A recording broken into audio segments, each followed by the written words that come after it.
Bueno, pues muchísimas gracias a todos por estar aquí. La verdad es que es un placer después de ya 6 meses el poder reencontrarse con este ciclo y poder cerrarlo como creo que merecía. Y de nuevo, pues desde luego, es magnífico tener pues un éxito de público, un lleno, pese a las circunstancias que todos conocemos. Y por no robar mucho tiempo a las conferencias, enseguida nos hablará Francisco Javier López Marcano, consejero de Industria y Turismo, que además pues es una de las instituciones que ha hecho posible este ciclo. También agradecer muchísimo a la Fundación Camino Lebaniego, que es uno de los patrocinadores. Y pues como representante de la asociación ADIC, que hemos sido los que hemos generado estas charlas, decirles que vamos a afrontar la 7ª y la 8ª conferencias del ciclo sobre historia medieval. Tanto las anteriores como estas espero que muy pronto estarán disponibles en el canal de YouTube de la Fundación Camino Lebaniego y también desde la asociación ADIC, y esperamos con el tiempo hacer una publicación en papel de calidad que espero que sea del agrado de todos ustedes. Simplemente, pues nada, dar comienzo al ciclo y doy la palabra al señor consejero. Disculpe. No suelo ser mesurado para controlar los 10 minutos de los que, según el guión, dispongo, pero como en el patio de butacas hay muchos amigos, seguro que alguien, en el momento en que mi intervención suponga una amenaza, me hace alguna seña para que retome la prudencia debida. Si estas ponencias no se hubieran suspendido por esas circunstancias tan adversas como crueles, yo no habría tenido la oportunidad de reencontrarme con uno de los temas que más me apasionan. Quienes me conocen saben que no es el que más, que hay otro, pero este sí ocupa esos lugares privilegiados. No diré que me alegro, pero sí quiero disfrutar de los minutos que voy a compartir con todos vosotros, si se me permite la familiaridad. No sin antes anunciaros, sin ánimo alguno de petulancia por mi parte, que tenéis en la mesa a dos de esas personas que cada 4 años, entre 580.000, han disfrutado del enorme privilegio de ser consejeros de cultura de esta tierra. Rogelio Pérez Bustamante y yo mismo. Siempre he sostenido que ser consejero de cultura en Cantabria era un raro privilegio por el que había que pagar un diezmo, que es una responsabilidad que hay que ostentar sin remuneración alguna, si no fuera por las circunstancias de la vida y si no fuera porque muchos, entre los que me incluyo, tendríamos harto difícil la supervivencia si no fuera por la soldada. Pues decía, creo que fue André Malraux, el inolvidable autor de La Esperanza, que fue el primer ministro de Cultura de la modernidad en el país hermano y vecino, en Francia, que la cultura se componía de 2 elementos, que son el patrimonio, aquí nos congregan varias formas de patrimonio, y la animación cultural, aquí nos congrega también la animación cultural. Pero yo siempre añadí un tercer elemento, un tercer ingrediente, que es la provocación que viene de los administrados y que los administradores tenemos que atender con premura y con satisfacción de la parte solicitante. Si no fuera por esa provocación, entendido el concepto en el mejor de los sentidos, tampoco estaríamos aquí. Así que quiero a DIC, que es algo muy querido para mí, no en vano formó parte desde el siglo pasado, para no ser... desde el año 79, más precisamente. Le agradezco que haya provocado a la Administración para que durante varias jornadas hayáis podido encontraros aquí cuantos lo hayáis deseado. Y es cierto que a veces desde la Administración no tenemos la agilidad necesaria para reaccionar con presteza a aquello que nos solicita, como no es menos cierto que deberíamos cultivar más los oídos y hacer siempre presente ese viejo principio que en términos coloquiales se resume diciendo: ten siempre presente que tienes 2 oídos y una sola boca para escuchar el doble de lo que hablas. Desde luego, la práctica de ese principio, que tiene un algo de adagio y un algo de aforismo, es bastante saludable. Hace algunos años, pero ya en este siglo, tuve el valor, la osadía, con cierta trascendencia pública, de llamar a un ciclo que organizamos en Tierras del Beato, en Potes: aquí empieza todo.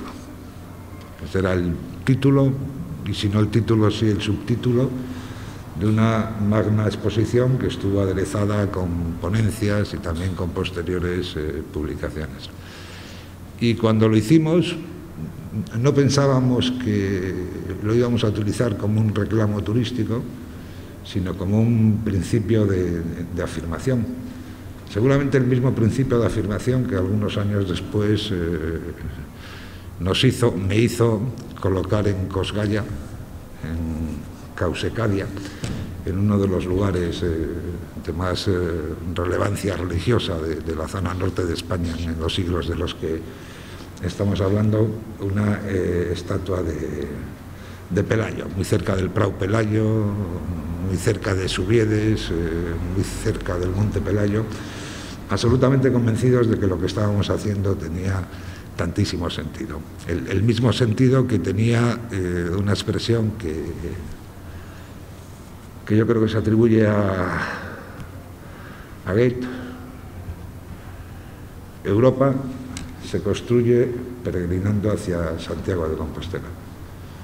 Esa hermosa ciudad que mira al poniente, de la que somos tanto acreedores como deudores, del mismo modo que los compostelanos son acreedores y deudores de lo nuestro y de todo lo nuestro. Pero más allá de la verdad de esa frase, y conscientes de que todos somos caminantes y todos somos peregrinos, y que los grandes caminos, los grandes itinerarios culturales o los no tan grandes itinerarios culturales han hecho más por la vertebración y la construcción de Europa que los grandes imperios, desde el Imperio Romano hasta el Sacro Imperio Romano Germánico, pasando por el Imperio Carolingio. Eso también es un acto de fe en el que creemos. Más allá de todo eso, compartiendo desde lo personal y hacia lo colectivo y viceversa, otro principio que debería figurar en nuestra mente, en nuestro bagaje intelectual y conceptual, debería figurar con letras mayúsculas. Gracias a Beato de Liébana, en España se habla español. Y la profundidad de esa expresión, de esa frase, seguro que nos invita a unos a hacer un estudio, a hacer acaso profunda tesis doctoral, o por lo menos una intensa reflexión.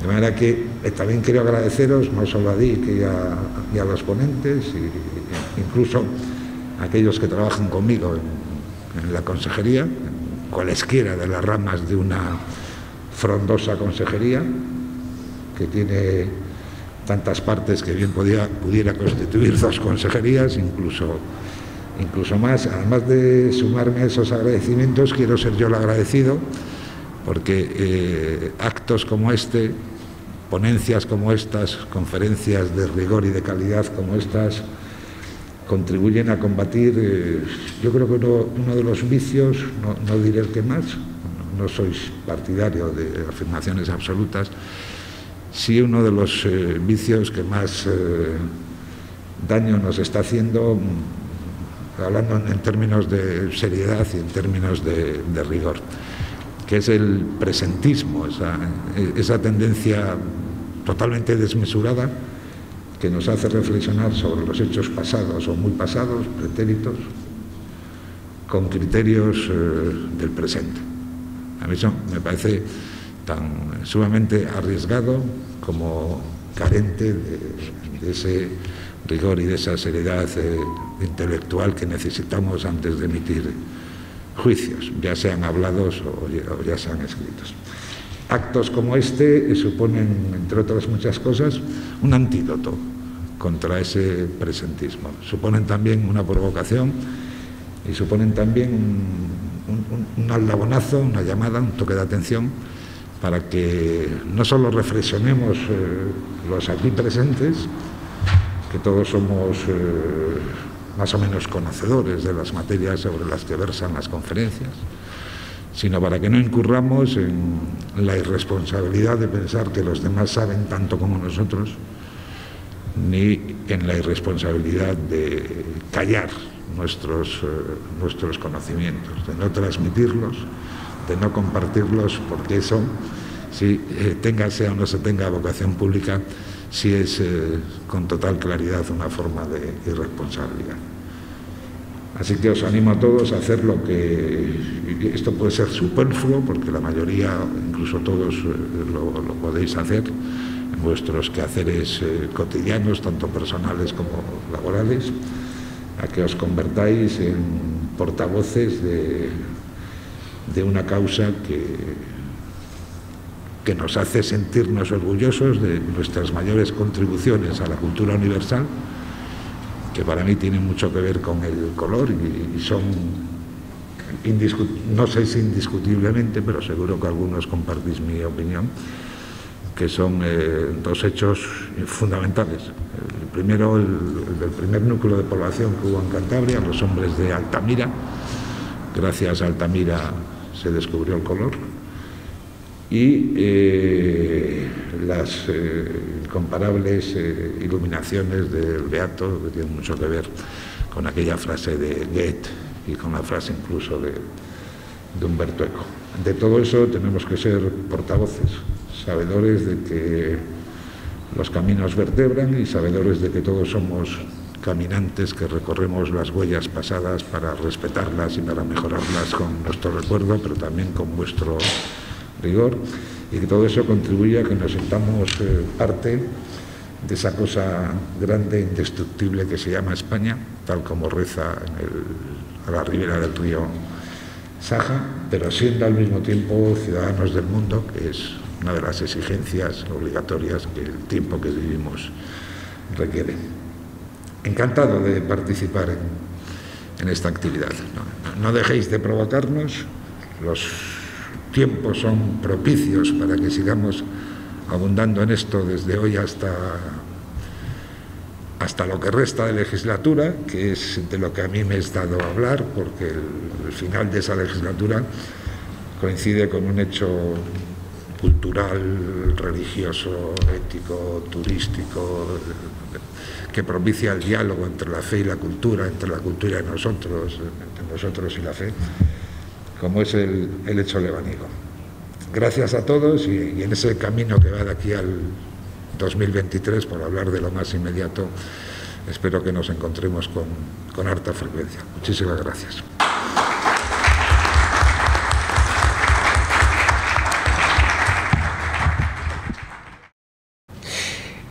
Gracias por vuestra presencia. Gracias, Javier, por tu presencia. Y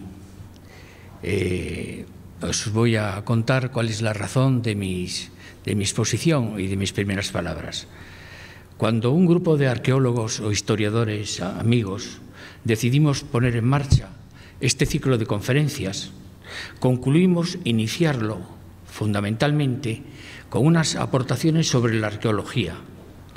Así nos reunimos Enrique Gutiérrez Cuenca, un gran arqueólogo que diríamos que ha desenterrado los últimos visigodos, prestigioso conocedor de las cuevas y necrópolis cántabras; José Ángel Hierro, reconocido arqueólogo, conocedor de cementerios y restos altomedievales y en concreto del importante bastión de Amaya; Alberto Peña Fernández, un gran experto en epigrafía y en el patrimonio arqueológico de Cantabria; Bielba, más bien novelista apasionado por los temas militares de las invasiones; Roberto Lavín Bedia, nuestro gran conocedor del Beato de Líbana y su ideario; y Ángel Ocejo Herrero, destacado investigador arqueológico que mantiene una muy acertada precisión sobre las Asturias, devolviendo a Cantabria su prestigio histórico en los fundamentos de la Reconquista.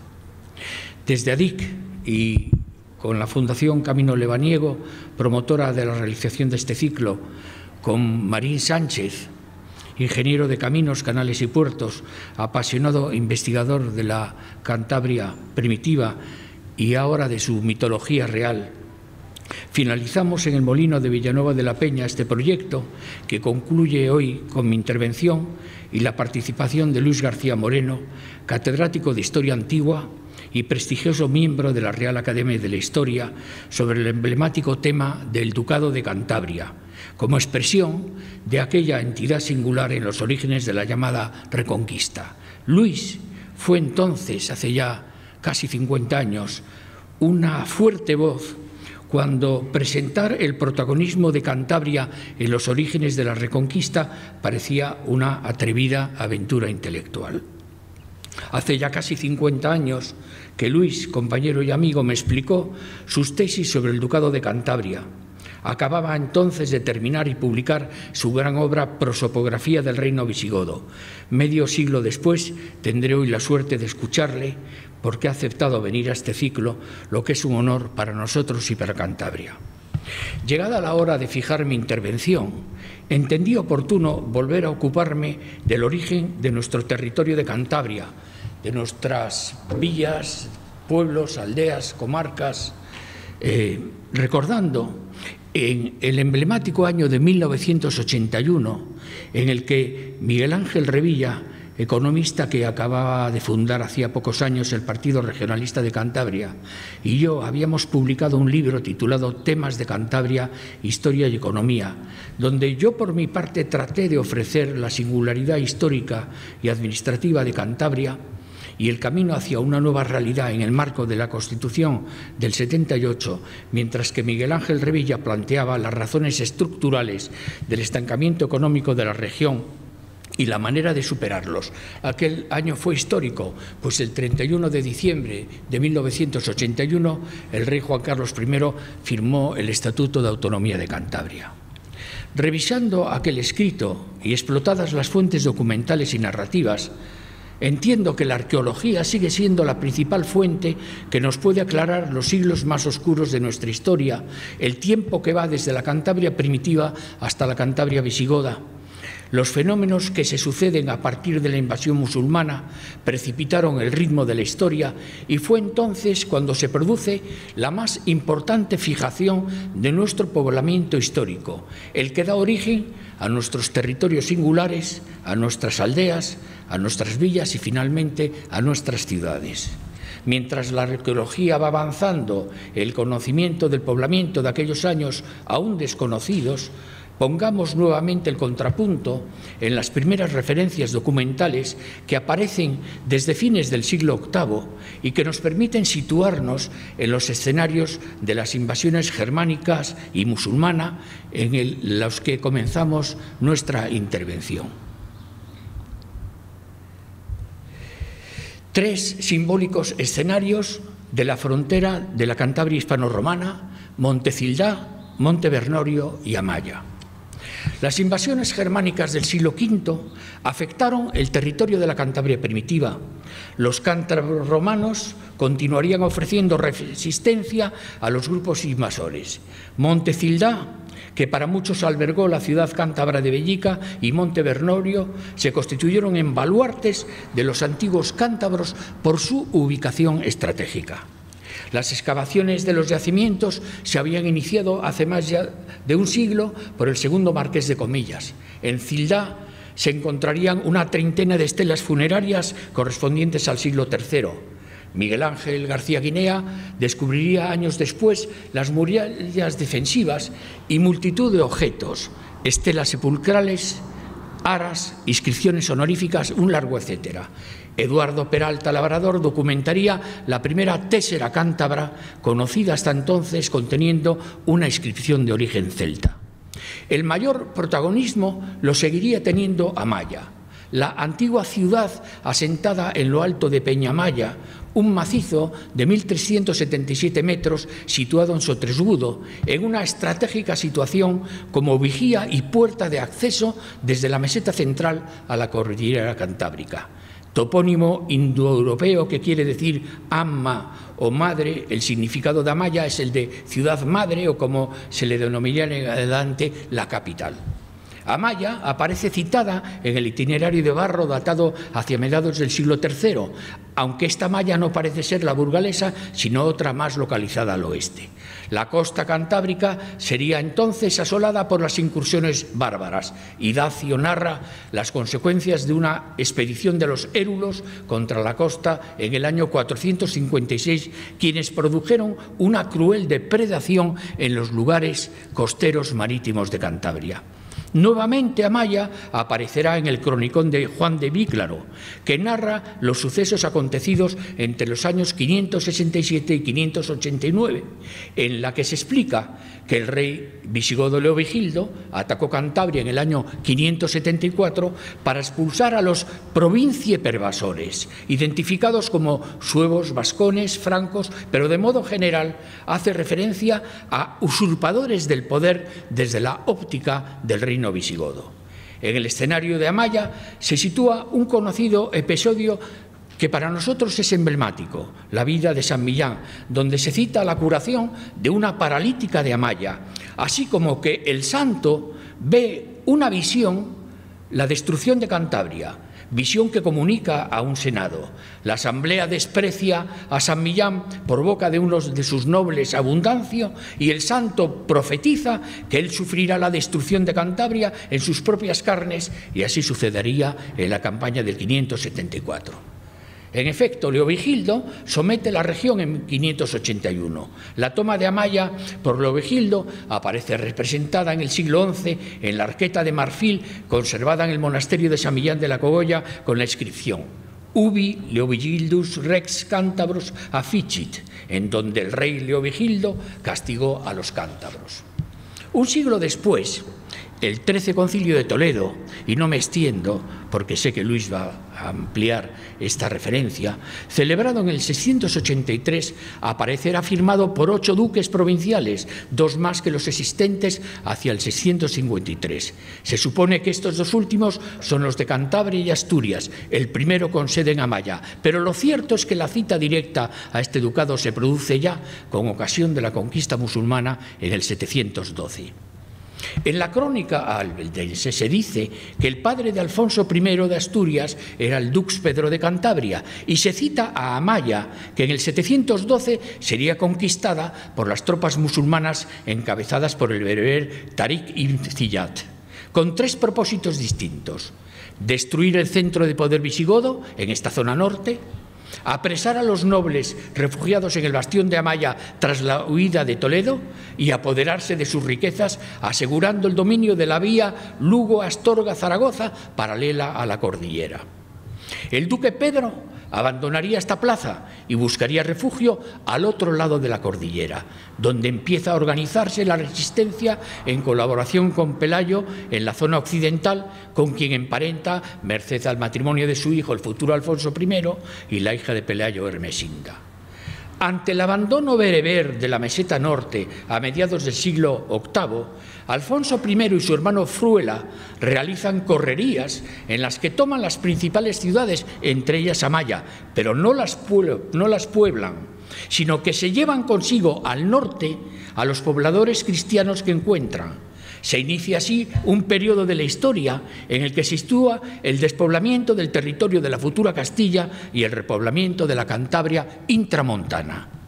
Amaya sería uno de los primeros sitios repoblados, de manera no oficial, al sur de la cordillera, por poderes autónomos de la monarquía Astur, y así parece mantenerse hasta el 860, fecha en la que aparece en la plaza como repoblador oficial el conde Rodrigo, que es el más poderoso de los señores de la naciente Castilla, el primero que de hecho aparece citado en las fuentes como conde de Castilla. Comite regnante in Castella desde el 855 en las fuentes cristianas, o Saevif de Alquila en el año 865, según las fuentes musulmanas. Todo parece indicar que aquel poderoso noble toma la iniciativa de dar oficialidad a la repoblación de Amaya, es decir, de adscribirla a la monarquía astur por iniciativa propia, pues así se deduce de los anales primeros castellanos, y solo con posterioridad las fuentes astures afirman que lo hacen por mandato del rey Ordoño I.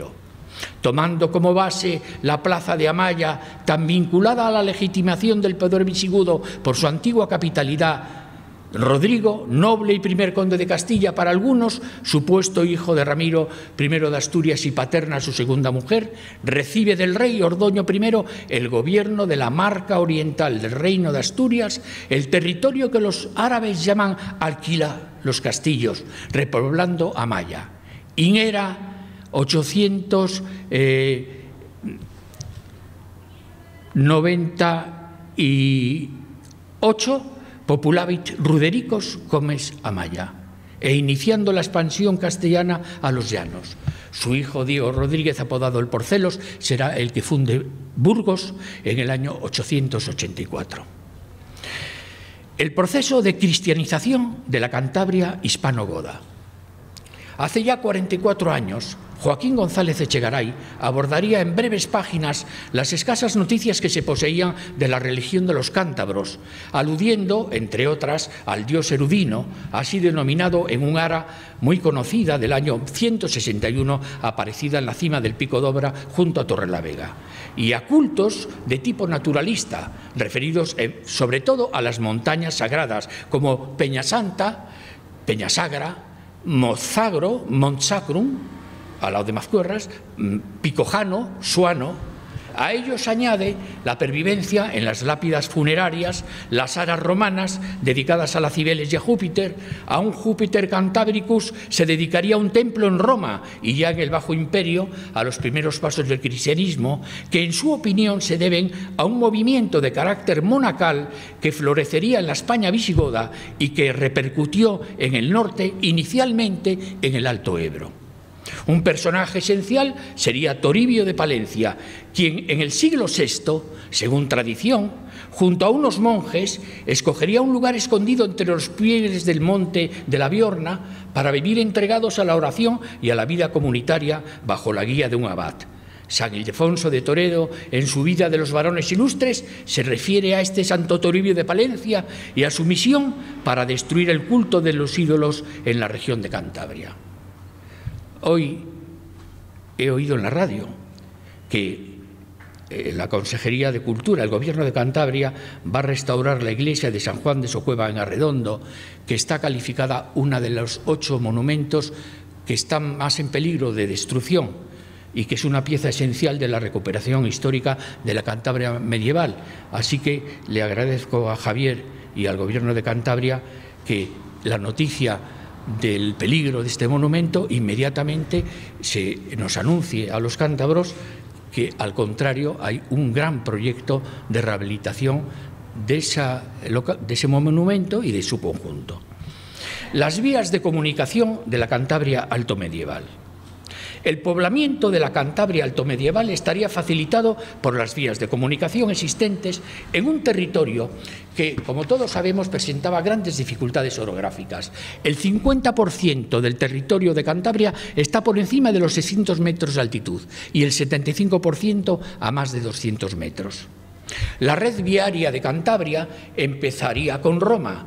Fermín de Sojo y Lomba llegaría a establecer 9 vías en el territorio cántabro: la vía de Agripa o de la Costa, la calzada del Valle de Vena a Castrurdiales, la calzada de los Tornos, el camino del Escudo, el camino por el Besaya, la entrada por Piedras Luengas, la vía paralela a la de Agripa y demás vías secundarias y ramales. Javier González de Riancho reconstruyó en 1988 una vía entre Santander y el puerto del Escudo a lo largo del interfluvio de los ríos Pas y Besaya, que consideró romana. Se vienen realizando campañas en la llamada Cambera de los Moros, un camino empedrado para cruzar la Sierra del Escudo de Cabuérniga, estribación septentrional de la cordillera cantábrica que ocupa una extensión de 180 kilómetros cuadrados y que se eleva paralela a lo largo de la costa, a lo largo de 54 kilómetros entre La Hermida y Puente Viesgo, lo que ha servido para reconocerla como límite entre la zona conocida vulgarmente como la Marina y la montaña. Iglesias y Muñiz presentaron a su vez 6 vías, la principal que iba desde Herrera de Pisuerga hasta Julióbriga, en las cercanías de Reynosa, para descender hasta los puertos de Suances, Portus Blendium, Santander, Portus Victoriae, llamada la calzada romana del Valle del Besaya o calzada de los Blendios, que pertenecía a la vía Legione Septima Gemina ad Portum Blendium, cuyo itinerario aparece en la placa primera del itinerario de Barro, una serie de 4 tablillas de barro romanas de mediados del siglo III que contiene 5 itinerarios o guías de caminos por el noroeste peninsular. Esta calzada romana tendría 2 variantes, una que iba desde Herrera de Pisuerga hasta Cervera y Liébana y otra desde el Collado de Somaoz hasta el Saja. Otra vía uniría Herrera de Pisuerga y Julióbriga con el puerto de Casturriales. Estas referencias pueden ser discutidas y desde luego completadas, pero lo que no es dudoso es la presencia de los romanos en los puertos cantábricos. Amaya Patricia fue un nudo de calzadas romanas por las que pasaba, según el itinerario de Antonino, la que llevaba de Pisórica y Herrera de Pisuerga a Julióbriga, cerca de Reynosa, y hasta la costa Portus Blendium a través de la cuenca del río Besaya. También habría una vía secundaria entre Sasamón y Amaya como línea de operaciones en las guerras cántabras y otra entre Amaya y Viviresca. Por estos caminos discurrirían los movimientos de pobladores en los siglos VIII, IX y X, que utilizan total o parcialmente las vías romanas y que mejoran o construyen nuevos caminos para llegar a los nuevos poblamientos. Los documentos de los cartularios de Santo Toribio de Liébana y de Santillana del Mar recogen continuas referencias de estos caminos llamados itinera antiqua, viejas sendas, algunas incluso primitivas, pero fundamentalmente romanas. Los primeros movimientos migratorios ante la invasión musulmana. Al otro lado de las montañas cántabras se suceden los acontecimientos militares. Tariq ibn Ziyad, general perteneciente a los bereberes que dirigió la conquista musulmana de la península ibérica, toma a Amaya en el 712 y vuelve en el 714 a sofocar una rebelión arrasándola.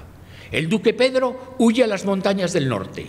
Tras la rebelión bereber del 740, la zona queda desorganizada y pasará algo más de un siglo hasta que en el 860 Rodrigo I, conde de Castilla, por mandado del rey Ordoño II, repuebla la ciudad. El poblamiento de la Cantabria milenaria, que pudiera reconstruirse utilizando fuentes epigráficas y las investigaciones arqueológicas, se puede parcialmente conocer a través de la documentación que va apareciendo desde fines del siglo VIII.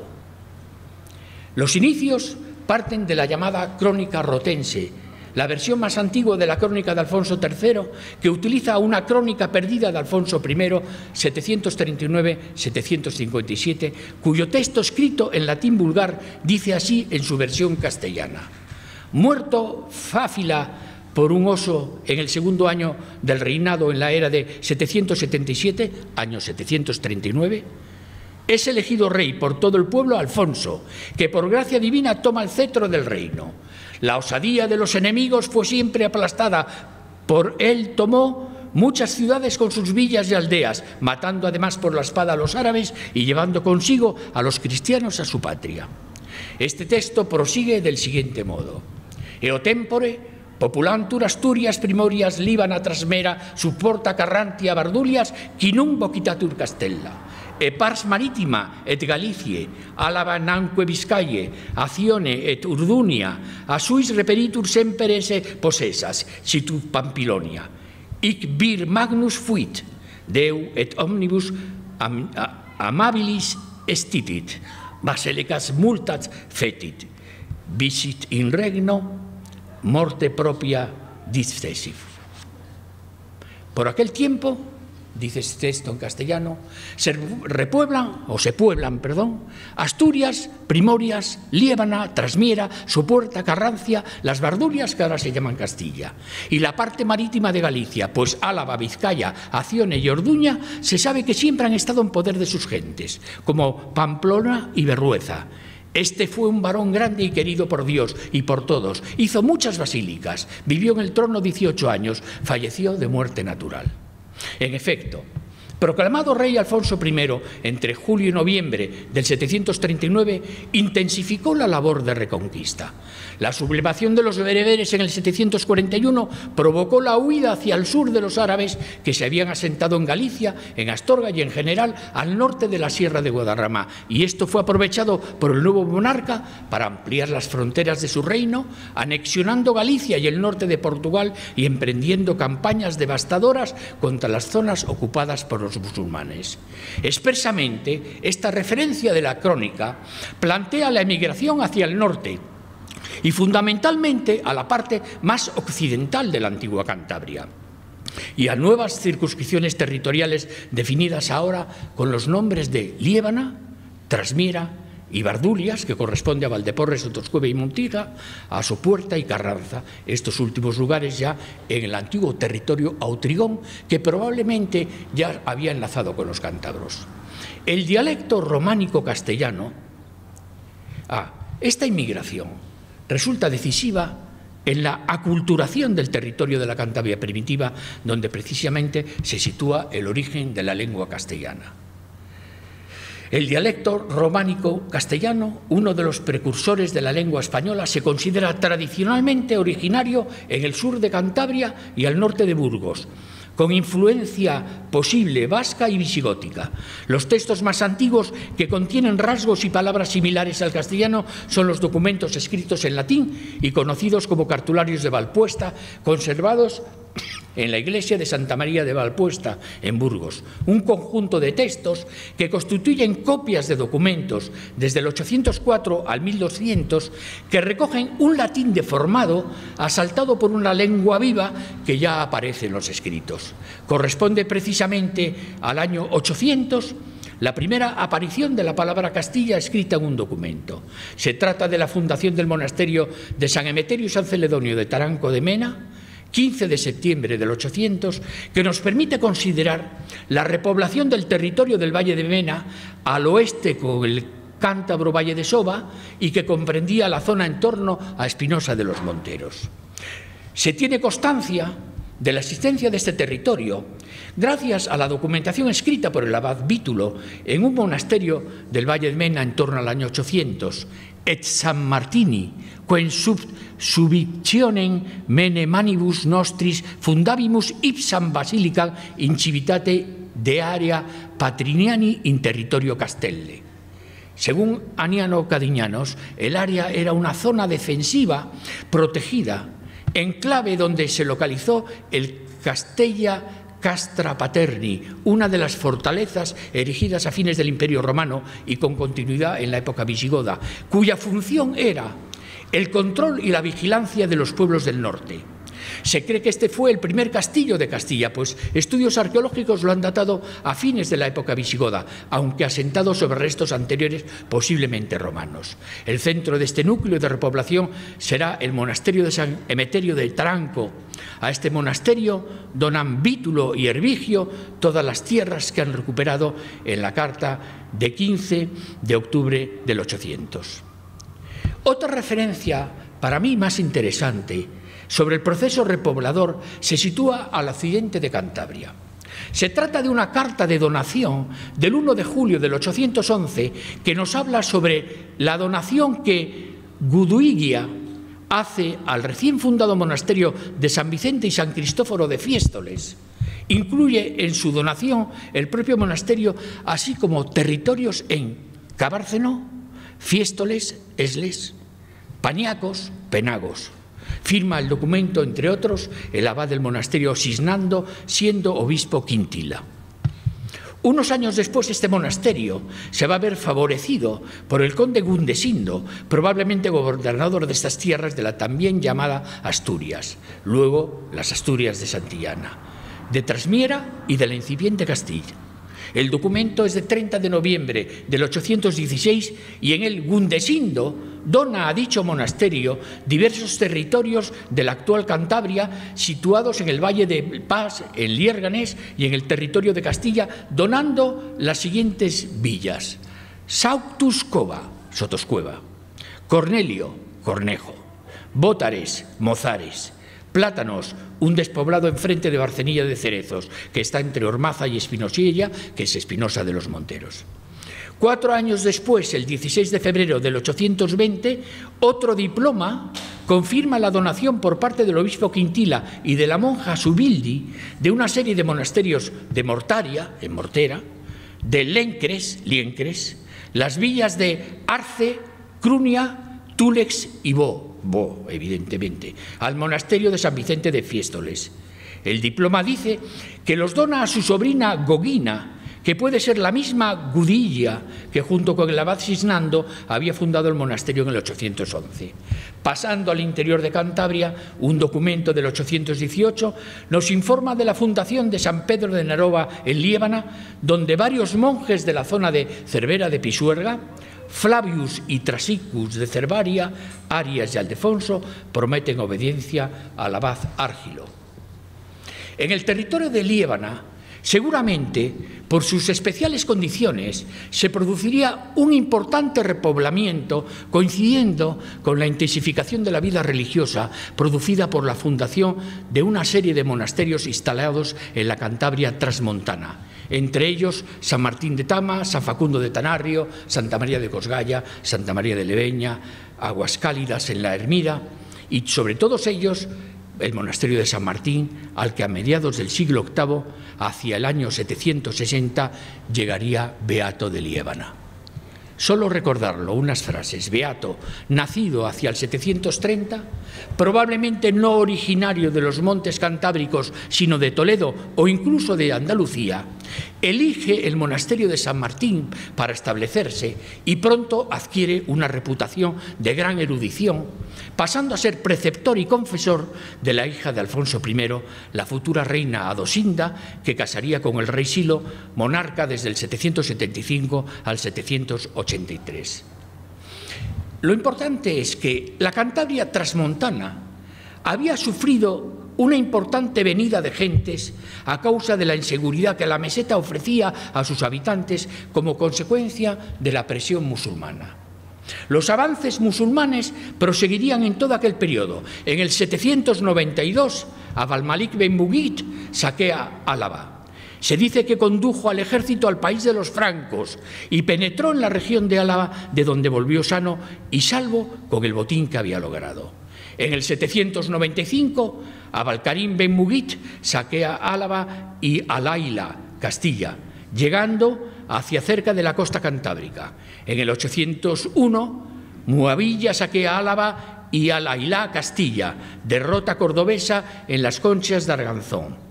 En el 803, Abd al-Malik ben Mughith saquea Álava y Castilla. En el 806, Abu Uthman Ubayd Alag saquea las Bardulias y se produce la victoria asturiana en las hoces del Pisuerga. En los anales compostelanos se dice que Abu Tamán fue muerto en Pisuerga en la era 843, cuando vino a las Bardulias. En el 816, asturianos y vascones se enfrentan a los cordobeses mandados por Abd al-Karim ben Mughith en Badiarún, el río Orón, probablemente en el desfiladero de Pancorbo. El anónimo mozárabe dirá: los cristianos, atemorizados por la sangre, la hambruna y el demonio, huyen hacia el norte, dirigiéndose fugitivos a las montañas, sucumben de hambre. La crónica de Alfonso III manifiesta: entre los godos que no perecieron por la espada o de hambre, la mayoría se refugió en esta patria de los asturianos. Parece seguro que los árabes no llegaron a invadir la Cantabria transmontana, limitándose a conquistar la Cantabria cismontana, una parte, los territorios al sur de la cordillera. Habrá un momento en que se va a producir una repoblación de este territorio cismontano, en el momento en el que las invasiones árabes no ofrezcan tanta presencia. Ello parece producirse a partir del año 791, momento en el que Alfonso II regresa a Asturias, donde sería proclamado rey el 14 de septiembre de 791, instalando la capital en Oviedo, precisamente porque está buscando un lugar céntrico del territorio donde está interviniendo y comenzando la reconquista. A partir de este momento, aprovechando los momentos de debilidad del Emirato de Córdoba, numerosos grupos de personas van a atravesar la cordillera cantábrica desde las tierras de Cantabria y Vizcaya, realizando ocupaciones de terrenos, presuras, restaurando iglesias, recuperando tierras, instalando molinos. Estos movimientos migratorios son patrocinados por los monasterios dirigidos por sus abades y por las familias instaladas en el poder de la monarquía, inicialmente cántabro-astur, y por los reyes de Asturias, si bien corriendo los riesgos de las aceifas musulmanas y sin apenas protección militar de la naciente monarquía. La repoblación procede de una parte del Valle de Mena, desde Taranco, Valpuesta y el núcleo occidental, pero ya se documenta en una fecha tan temprana como el 814 la llamada Ruta de los Foramontanos, un nombre que, según publicaría Víctor de la Serna en 1956 en su libro La Ruta de los Foramontanos, indicaría la procedencia de un lugar situado fuera de las montañas que él identifica la Malacoria con Mazcuerras. La cita proviene de los Anales Castellanos I, una crónica latina conservada en la Biblioteca Nacional, con un contenido principalmente genealógico que cubre los años 618 al 939 y que debió ser escrita en tiempos de Ramiro II de León, al que se refiere como nuestro rey. En uno de sus pasajes dice: «In era 852 exierum foras montani de Malacoria et venerum ad Castella». Salieron fuera de las montañas de Malacoria y llegaron a Castilla. Esta noticia tan lacónica hace que actualmente no se esté seguro del recorrido exacto de esta migración. Pero parece evidente que pasaron al otro lado de las montañas por diversos lugares y no es arriesgado pensar que desde el Valle de Cabúrniga, por la Braña de Portillo y Reynosa, también pasarían a las comarcas de Bricia y Campo. Eso es más consistente que lo que algunos pretenden, como el fallecido profesor Pérez Prendes, que era mi compañero de cátedra, que decía que era una migración norte-sur, perdón, que era una migración que venía desde el norte al sur. Es justamente lo contrario que le refiere este pasaje. Independientemente de cuáles fueran las diversas rutas, lo que sí parece es que se produjeron importantes corrientes migratorias hacia tierras situadas más allá de la cordillera cantábrica para obtener nuevas tierras de cultivo y así paliar las necesidades económicas, la falta de alimentación debido a la superpoblación, las malas condiciones climáticas. Esieron foramontani et venerum ad Castella. Al-Hakam I, tercer emir independiente de Córdoba, el más sanguinario y déspota de los emires omeyas, moría el 21 de mayo del 822 y su sucesor Abd al-Rahman II ha de hacer frente a multitud de rebeliones internas, produciéndose entonces el progresivo avance de los reyes de Asturias por la zona del Ebro, mientras se sucedían nuevas repoblaciones en la zona de Valdegovia y en los territorios de la Cantabria cismontana, Liébana y Campo. En un excelente estudio, Alfonso García Gallo nos habla de la Carta de Brañosera. Un conde magnato, un conde, Munio Núñez, fue dirigiendo a los llamados foramontanos hacia la zona de Aguilar de Campoo. Es entonces cuando aparece la Carta Puebla de Brañosera, concedida por dicho conde y su esposa Árgilo, fechada el 13 de octubre del 824, que es posiblemente el primer documento repoblador que se conoce en Europa.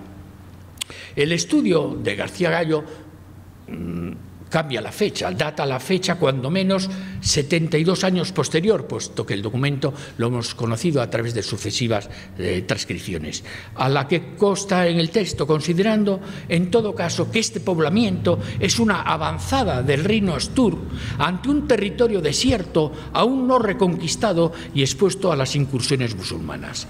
La Carta de Brañosera concede un término para poblar de momento tan solo a 5 personas y sus descendientes, sin siquiera adjudicarles tierras de cultivo, sino únicamente un terreno de pastos, a que gentes de otros lugares podrán acudir con sus ganados, abonando un montaticum. Por otra parte, en el 844 llegan por primera vez los vikingos a las costas. Primero, desembarcaron cerca del actual San Sebastián y se adentraron en el naciente reino navarro, capturando a su rey Íñigo Arista de Pamplona. Después realizaron un intento de desembarco fallido frente a Gijón y se dirigen hacia la Torre de Hércules Brigantium cerca de La Coruña. Mientras estaban saqueando La Coruña y Betanzos, fueron sorprendidos por un ejército asturiano, quizá más bien cántabro-astur, y tuvieron que retirarse con la escuadra maltrecha y gran cantidad de muertos. Ramiro II aprovecha este tiempo para ampliar los límites de su reino, llegando hasta León, antiguo campamento romano, que parecía una buena base para organizar una nueva zona de repoblamientos. Pero Abalramán II, preocupado por este avance asturiano, envía a su hijo Muhammad al mando de una expedición que toma León en el 846. Los astures huyeron despavoridos, mientras Muhammad incendia León y abre grandes brechas en las murallas, retirándose después. León quedaría desierta durante varios años. El poblamiento de la Cantabria medieval. Centrándonos finalmente en Cantabria, volvamos al inicio del fenómeno repoblador y poblador, que aparece referido en la crónica de Alfonso III y que arrancaría, por tanto, a mediados del siglo VIII. Recordemos que aquella crónica presenta aquellas unidades territoriales. Empezamos con Lébana. La referida crónica de Alfonso III distingue una circunscripción singular, Lébana, comarca enclavada en los picos de Europa, cuya orografía, a modo de gran olla entre murallones de piedra caliza, ha hecho de ella la mejor definida de Cantabria, y en donde entre el 714 y el 722 el mismo Pelayo entablaba una serie de episodios bélicos contra tropas omeyas y finaliza la batalla de Covadonga, según manifiesta la crónica albeldense, escrita hacia el año 881, cuando dice: entonces los de las huestes de los sarracenos que habían sobrevivido a la espada, al derrumbarse un monte en Líbana, fueron sepultados por el juicio de Dios. Este territorio montañoso, atravesado por el Deva, el Quiviesa y el Bullón, quedaría constituido por 4 valles: Valdebaró, Valdecereceda, Valdeprado y Cillórigo, que confluyen en Potes, centro de la comarca. La seguridad que ofrece su condición de ser un valle cerrado, con grandes diferencias altitudinales y de fuertes pendientes, condicionaría su poblamiento disperso y seguramente facilitó su poblamiento, que se puede documentar gracias a la información conservada procedente del cartulario de Santo Toribio de Liébana, fundamentalmente referido a los años centrales de la segunda mitad del siglo VIII hasta la segunda mitad del siglo IX, y que nos permite conocer una imagen del poblamiento primitivo de este territorio. El nombre de Liébana es mencionado en una escritura del año 818 procedente del cartulario de Samos. Al territorio lebanense se refiere de manera expresa un documento del cartulario de Santo Toribio del año 831. En el valle de Valdebaró, junto a Potes, se encuentra el monasterio de San Martín de Turieno. En el año 796 hay referencias a Cosgaya y a Pembes. Aureliano Fernández Guerra había hecho notar la existencia de una piedra cóncava encontrada en el monasterio de Santo Tomás de Collía, donde figuraba la inscripción Es gente Pembelorum, de la gens de los Pémbelos. El monasterio de Santo Toribio aparecerá mencionado en un documento del 828. El pacto monástico de Piasca, celebrado en el 941, reflejará la importancia de una población de origen godo situada en este territorio. En los cartularios de Piasca, Santo Toribio de Liébano y Sagún se documenta Beleña en el 796, Cosgaya en el 827, Viñón en el 828, Turieno en el 828, Baró en el 831, Pembes en el 847, Arguebanes en el 875. Y así hasta completar un número superior a un centenar de localidades durante los siglos IX a XI. La más importante de estas localidades es evidentemente Potes. La primera mención documental es del 847, señalándose en una mención del 959 a la vía que discurret ad Pautes, el camino que nos lleva a Potes. En los siguientes siglos, Liébana mantendrá su personalidad territorial y ya pasaríamos a la Edad Media, a la Merindad de Liébana, etc. Las Asturias de Santillana. Se ha hablado maravillosamente de las Asturias en este ciclo. Solo haré una referencia y desde luego estoy absolutamente de acuerdo con esa tesis de que son las Asturias. Asturias es el territorio de las Asturias de Oviedo y lo que luego se llamarán las Asturias de Santillana. Son las dos Asturias, es una Asturias plural. El segundo territorio son las Asturias. El mismo nombre con el que se califica en una escritura de venta de unas tierras en Beleña por los habitantes de Cosgalla en el 827. Le titulan al príncipe Alfonso III, príncipe Alfonso in Asturis, y a los reyes desde Pelayo a Alfonso III, titulados en la documentación lebaniega como regnantes in Asturis. Las Asturias aparecen, como digo, como un territorio plural diferenciado, y así lo atestiguan los documentos del 929 y del 952, en los que se alude a las heredades y propiedades diversas del monasterio de Santo Teliano, tanto en Líbana, cuan in Asturis, cuanto en Asturias. Este territorio será confiado en los siguientes siglos a la autoridad de un delegado del rey con el título de senior, potestas o mandante. En una escritura del cartulario de Santa María del Puerto aparece López Sánchez titulado en 1103 Senior in Asturis, y ya en los comienzos del siglo XIII aparecerá la Merindad de las Asturias.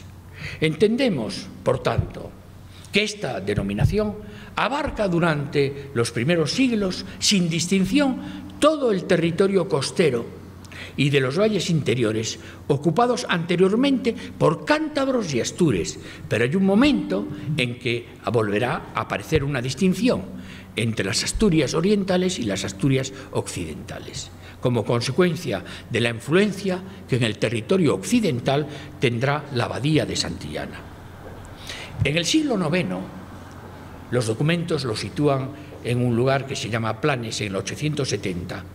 Llegaría a este lugar del reino de Asturias, a Santillana, algunos monjes peregrinos, quienes construyeron una ermita bajo la advocación de la joven Juliana de Nicomedia, martirizada en Asia Menor durante las persecuciones emprendidas por Diocleciano a finales del siglo III, cuyos restos depositaron en este lugar con objeto de custodiar y venerar sus reliquias.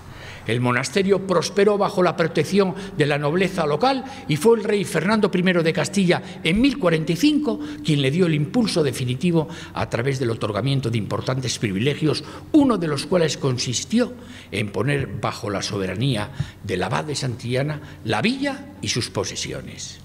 En 1195 aparece ya un oficial del rey, Domenico Peláez, titulado Merino del Rey in terra de Santi Giuliani. El siglo XIII ya estará generalizado el nombre del territorio como Merindad de las Asturias de Santillana. Las escrituras de los monasterios presentan numerosos nombres de localidades con anterioridad al año 1000 y sobre todo entre el año 1000 y 1100. Toporias, 943, Bo, 943, Novales, 943, Lusa, 943, Canales, 943, Planes Santillana, también en el año 943, Arenas de Iguña, 962, Vargas, 962, San Cipriano, 962, Renedo, 983, Caranceja, 987, Periedo, 987, Golbardo, 987, Bernejo, 987, Arce, 991, Bárcena 996, Hinojedo 998, Mijares 998, Riaño 998, Barreda 998. Todos estos pueblos tienen una antigüedad anterior al año 1000, desde luego constatada documentalmente. Ya desde el año 1000, Mortera 1001, Queveda 1006, Iguña 1007, Ubiarco 1017, Toranzo 1018, Carriedo 1018, Cacicedo 1018, Cabárceno 1019, Penagos 1019, Badames 1019, Puente San Miguel 1022, Polanco 1023, Puente Avíos 1026, Oreña 1031, Escobedo 1046, Arroyo 1049, Villaverde 1049, Piélagos 1084, Treceño 1098, Villanueva de la Peña 1106, Cortiguera 1107, Barcenillas 1112, Cabuérniga 1112, Cigüenza, Camplengo, Sopeña, Elguera 1116, Peñarrubia 1117, Cerrazo 1118, San Salvador del Luey 1112, Ruilova 1128, Cos 1128, Ucieda 1149, San Pedro del Romeral y así un larguísimo etcétera a partir de esta fecha de 1150. Muchas de estas localidades aparecen denominadas concilios o concejos. A veces estas referencias aparecen en las comunicaciones. Por ejemplo, la calzada romana que comunica Campó con los valles costeros a través de Iguña. Peril la calzata que est iter que pergit de conflia concha et venit a Egunna. O en 1022, sobre la villa de Puente San Miguel, dice, por término de illo río et por illa itinera antigua. En 1025, de Higoyo de Camargo a la futura villa de Santander, per illa itinera antigua. Ya hacia el año 1000 aparecen los territorios que en algún caso toman el nombre árabe de alfoces, circunscripciones supralocales. Alfoz de Cabezón, 1185, Alfoz de Cabuérniga, 1112, Alfoz de Camesa, 1112, Alfoz de Iguña, 1116. Pero pronto se generalizará el nombre que va a pervivir en la historia, el Valle de Toranzo, 1018, el Valle de Piélagos, 1084, el Valle de Iguña, 1112. Esos serán los históricos valles que concluirán su unión siglos después frente a la nobleza al crear a fines de la Edad Media, más bien en la época de Carlos V, a mediados del siglo XVI, la Junta de los Valles, estableciendo la sede en Puente San Miguel, la futura Junta de los Valles de la histórica Cantabria, de la cual procede toda la argumentación que nos ha servido para justificar la realidad histórica singular de Cantabria. El poblamiento de Trasmiera. Otro de los nombres singulares en aquel importante texto de la crónica de Alfonso III es el de Trasmiera, cuya personalidad administrativa aparece definida en una escritura de 1084, según la cual dos personajes se titulan señores que gobiernan este territorio por mandato del rey Alfonso VI. Su límite con las Asturias es el río Miera, citado por Pomponio Mela en el siglo I, de corto recorrido, pero con un carácter torrencial de su cabecera que ejercería una importante erosión de su recorrido. De su formación territorial y local de Trasmiera nos ofrece importantes testimonios el cartulario del monasterio de Santa María del Puerto, Santoña, un monasterio de benedictinos, que cuenta con un origen legendario, pero que probablemente fue erigido en el siglo VIII, en la época de la repoblación de la zona. Fermín de Sojo y Lomba señala los límites históricos de Trasmiera. El cartulario nos permite datar la fecha de aparición de numerosos lugares de este territorio situado en la zona oriental de la Cantabria antigua. Santoña, llamada a Puerto, aparece documentada en el 863, Carriazo 927, Solórzano 927, Arnuero 970, Rasines 973, Carasa 973, Guriezo 973, Sámano 1083, Islares 973, Escalante 1047, Arcillero 1047, Laredo 1062, Suesa 1075, Carriazo 1075, Césero 1082, Colindres 1082, Liendo 1087, Soba 1087, Anero 1084, Isla 1084, Noja 1084, Aras 1084, Badames 1084, Argoños, Anero 1085,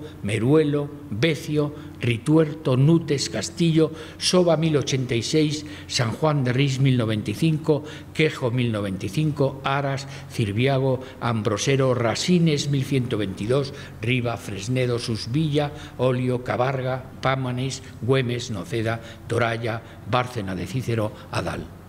También en este territorio se van formando demarcaciones supralocales. En 1122 aparecen los alfoces de Rasines, de Pienza y de Aras. El territorio de Santa María del Puerto, Santoña, se configura como un honor, un distrito o comarca cuyo gobierno será concedido por el rey en beneficio del abad. Finalmente, en el territorio de Trasmiera se configurarán a fines de la Edad Media las históricas juntas Cudello, Ribamontán, Siete Villas, Cesto y Boto, que junto a las villas de Escalante, Argoños y Santoña constituirían la Junta General de Trasmiera para gobernar aquel territorio durante la época moderna y hasta la creación realmente de la provincia de Santander. Y acabo con el poblamiento del territorio de Campoo. La tercera de las 4 grandes circunscripciones que habían aparecido en la crónica de Alfonso III es la de Campoo, un territorio conformado como propio en la documentación del siglo X. En un documento del cartulario de Santillana se conserva una escritura de 5 de mayo del 987 situando el lugar de Fontecha in territorium de Campo Pau. Diferentes escrituras de 1001, 1018, 1111 aludirán a donaciones al monasterio de Santillana in territorium de Campoo, junto al río Ebro, justa flumine Ibrio. Se documenta en 1203 una mención general del fuero de Campoo, extendiéndose tal fuero a Fresno, Salces, Nestares y Berzosa. Hasta nosotros no ha llegado el fuero de Campoo, pero en el libro de los fueros de Castilla se menciona el castigo que en el fuero de Campoo se impone por los homicidios. Constituido como un territorio singular, Campoo se convierte en uno de los distritos gobernados en nombre del monarca, tal como se constata en 1141 con el conde Osorio, titulado con esta dignidad para los territorios de Aguilar, Liébana, Campoo y León. En una escritura de 1125 del cartulario de Santa María de Aguilar aparece la dualidad de distritos, Asturias y Campoo. Y desde 1190 aparecen condes titulados en Asturias, en Santillana y en Campoo. La más amplia a los territorios de Campoo se contiene en la documentación de Santa María de Aguilar, en escrituras a partir del año 1020. Campo de Suso, Mazandrero, Barrio, Paracuelles, Valeras, Soto, Reunales, Campoo y Lomba. En Campoo de en medio, Fontecha, Salces, Requejo, Volmir, Berzosa, Nestares y Matamorosa. En Reynosa, en la villa de Reynosa, se señalan heredades y molinos. En Valdeolea, Olea, San Martín de Hoyos, Castillo de Haya, Camesa, Matarrepudio, Espinosa, Valverzosa, La Quintana, Menestrosa de Quintanilla. En Valdeprado, Sotillo y Candenosa. En Fontecha, Ferrera de Campoo, Valdesordo. La existencia de necrópolis altomedievales está generalizada en diversos lugares de Campoo donde son abundantes las manifestaciones de arte románico que todos conocemos: Volmir, Fresno, Retortillo, Cervatos, Celada, Villacantid, Fontíbre, Orzales, Población de Yuso, San Martín de Hoyos, Mata de Hoz, Reynosilla, Las Quintanillas, Los Carabeos, Prado, Arcea, Aldea de Ebro, Hormiguera. Y como el resto de la Cantabria antigua, surgirán hacia el año 1000 las grandes demarcaciones supralocales que tomarán luego, a mediados de casi ya en la Baja Edad Media, el nombre de hermandades: Campo de Yuso, Campo de Suso, Campo de Enmedio, Valdeolea, Valdeprado, Los Carabeos y Valderredible. Las 4 villas de la mar. Y ya finalizamos con la imagen histórica de la Cantabria medieval, con la referencia a las 4 villas de la costa de la mar: Santander, San Vicente de la Barquera, Laredo y Castruciales. El poblamiento de estas villas será protegido por los reyes a través de los correspondientes fueros de población. Estos fueros de población a las villas del Cantábrico tratan de potenciar los establecimientos costeros de Cantabria en el marco de la llamada Revolución Comercial que se operaría en la Europa occidental desde la segunda mitad del siglo XI. El primero de los fueros será a Castrudiales, el viejo asentamiento romano de Fablióbriga, utilizando como prototipo el fuero de Logroño, destinado a estimular su población y mejorar la condición social de los habitantes que allí se instalen, desarrollando un importante conjunto de garantías en el ámbito de la libertad personal, la inviolabilidad del domicilio y la autodefensa. El segundo de los fueros se da el 11 de julio de 1187 a la villa de Santander, el antiguo Portus Victoria romano en el que se fundaría a mediados del siglo XI la abadía de San Emeterio y San Celedonio. Un documento apócrifo de 1068 alude a una donación de Sancho II de Castilla a la abadía y puerto de San Emeterio. El modelo corresponde al de la villa de Sagún, establecida en el Camino de Santiago. Es el fuero que contiene el mayor desarrollo de la villa municipal. El tercero de los fueros se concede a la villa de Laredo por Alfonso VIII el 25 de enero de 1200, otorgándole el mismo fuero que se había dado a Castrudiales, especificando el ámbito geográfico de la villa de Laredo, 10 kilómetros a lo largo de la costa y 10 al interior, desde el río Asón al río Agüero. El cuarto fuero se concede el 3 de marzo de 1210 por Alfonso VIII a la villa de San Vicente de la Barquera, quizá el Portus Besaisueca citado por los historiadores romanos.